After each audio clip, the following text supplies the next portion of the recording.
Muy bien, continuamos revisando entonces Teoría del Consumidor, capítulo 2 del libro Microeconomía de Briard y Zurita.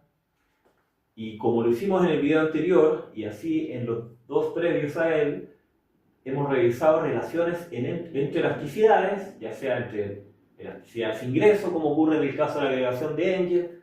Hemos revisado relaciones entre elasticidad precio propia y elasticidad precio cruzada, como ocurrió con la agregación de Cournot, o elasticidades precio propia, precio cruzada e ingreso, como ocurrió en la descomposición de Slansky.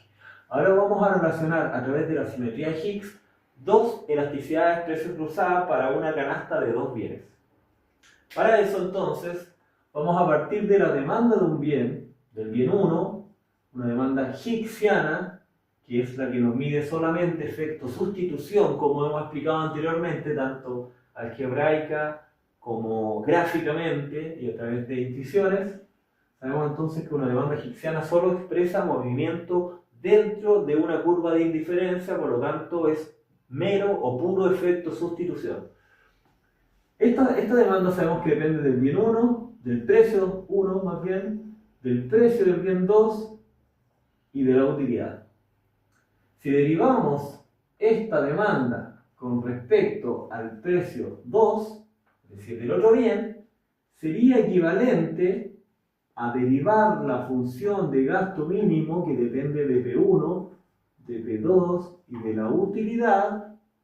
Sabemos que la función de costo mínimo, como lo mostramos antes también, es básicamente reemplazar las demandas Higgsianas en la restricción presupuestaria que hemos visto en reiteradas ocasiones. Si lo reemplazamos, las demandas evaluadas, vamos a tener entonces una función de valor, que es la que nos muestra el mínimo costo que requiere alcanzar la utilidad esperada, la utilidad buscada, con los ingresos con los que se dispone. Entonces, si derivamos esta función de gasto mínimo que ya conocemos, primero, si la deriváramos por lema de Shepard nos decía, si derivamos una vez la función de costo mínimo con respecto a PI, cualquiera de los dos bienes, es equivalente a obtener una demanda Higgsiana de I. Eso lo revisamos anteriormente. Entonces, la primera derivada, por ejemplo, con respecto a P1, es esa Higgsiana. Precisamente esa Higgsiana. Por lema de Shepard, esto es equivalente a esto.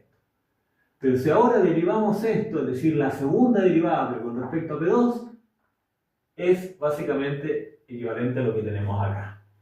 Entonces aquí tenemos una igualdad importante que es la que nos va a permitir demostrar la simetría de Higgs.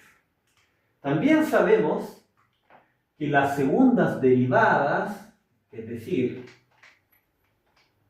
esto lo podemos ver en un hessiano, temas que vamos a revisar en videos más adelante, o más bien vamos a mostrar en mayor detalle, que tienen que ver con las segundas derivadas precisamente. Sabemos que las segundas derivadas, es decir, si yo derivo una función con respecto a I y luego derivo con respecto a J, PI y después con respecto a PJ, es lo mismo que si yo derivara la función con respecto a PJ y luego con respecto a PI.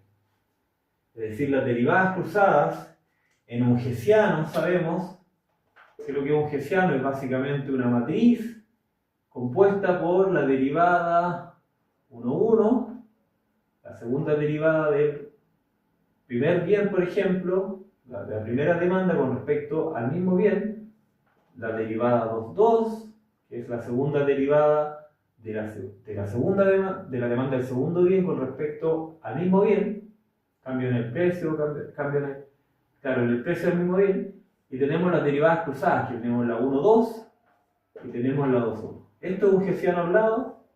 Lo vamos a ver en detalle en otro momento, pero lo que sí sabemos es que estos dos son iguales. La segunda derivada partiendo de 1 y luego de 2 es igual a la derivada partiendo de 2, segunda derivada siguiendo con 1.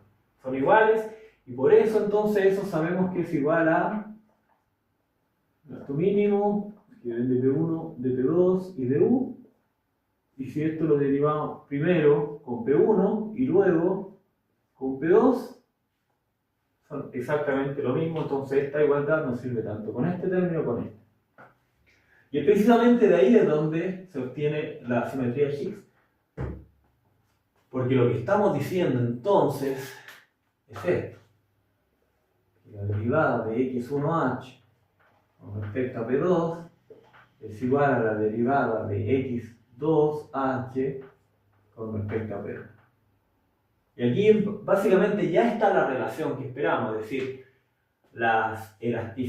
aquí todavía no tenemos elasticidad, precisamente lo que queremos construir es como lo hemos venido haciendo con las demás agregaciones y descomposiciones, pero acá ya sabemos que estos cambios son simétricos.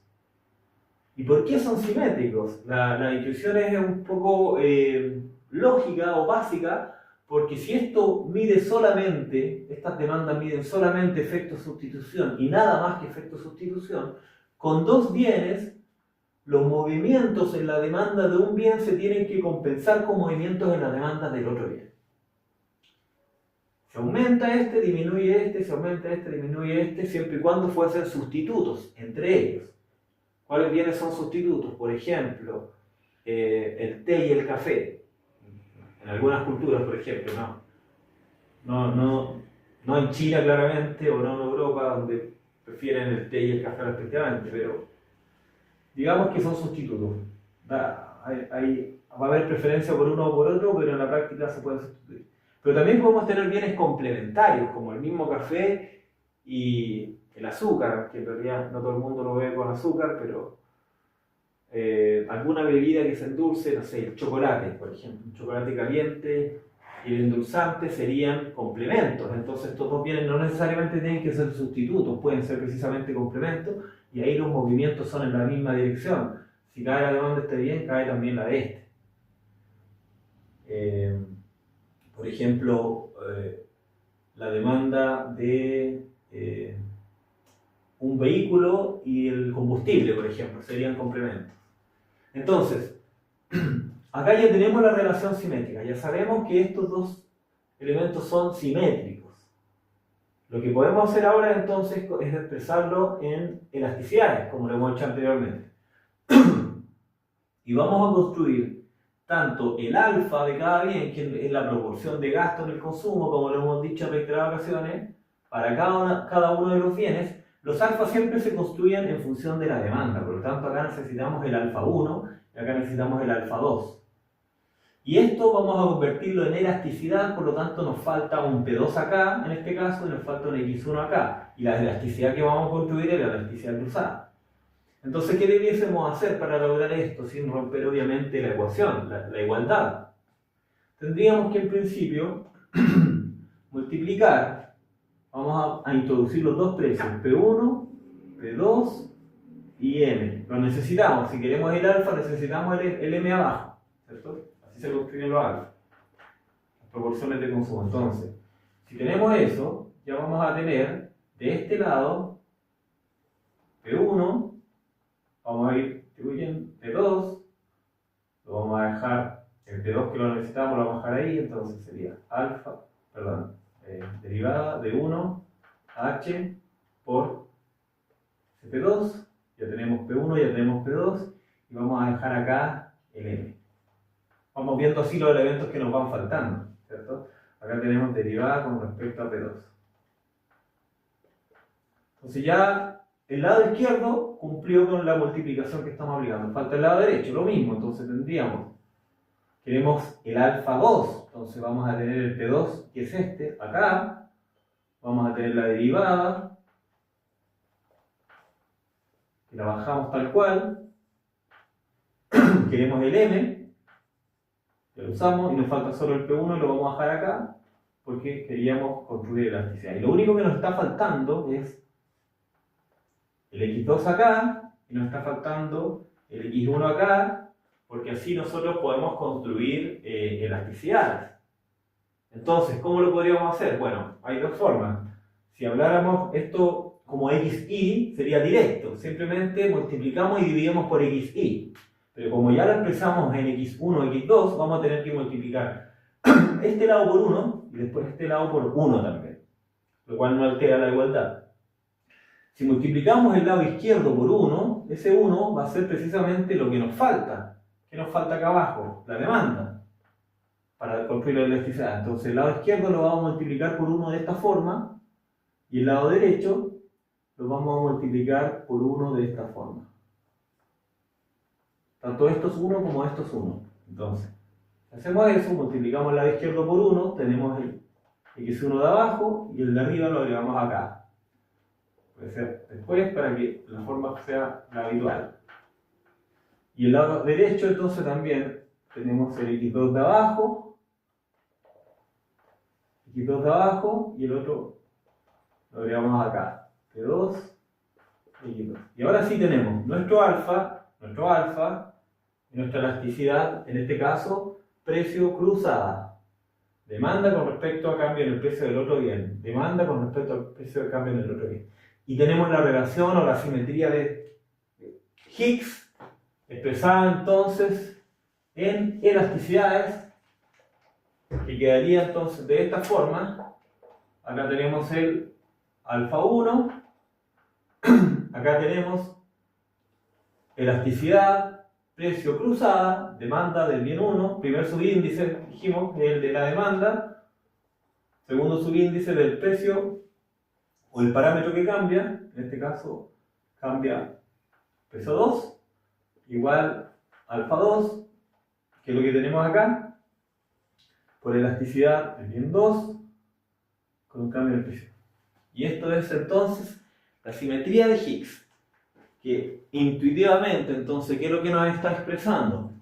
Nos dice, si los bienes son, si este bien es sustituto de este, necesariamente por esta simetría, este bien es sustituto también de este. Entonces nos dice que en el caso de las demandas higsianas o las elasticidades, y de hecho aquí sí es necesario expresar que estos son de elasticidades higsianas, elasticidades de demanda higsiana, se va a cumplir entonces que los bienes son o sustitutos o complementos entre sí. Entre sí. ¿Por qué esto es relevante? A pesar de que suena bastante obvio. Porque para el caso de las demandas marshallianas no se cumple esta relación, no se cumple esta igualdad, porque tenemos, además de un efecto sustitución, tenemos un efecto ingreso.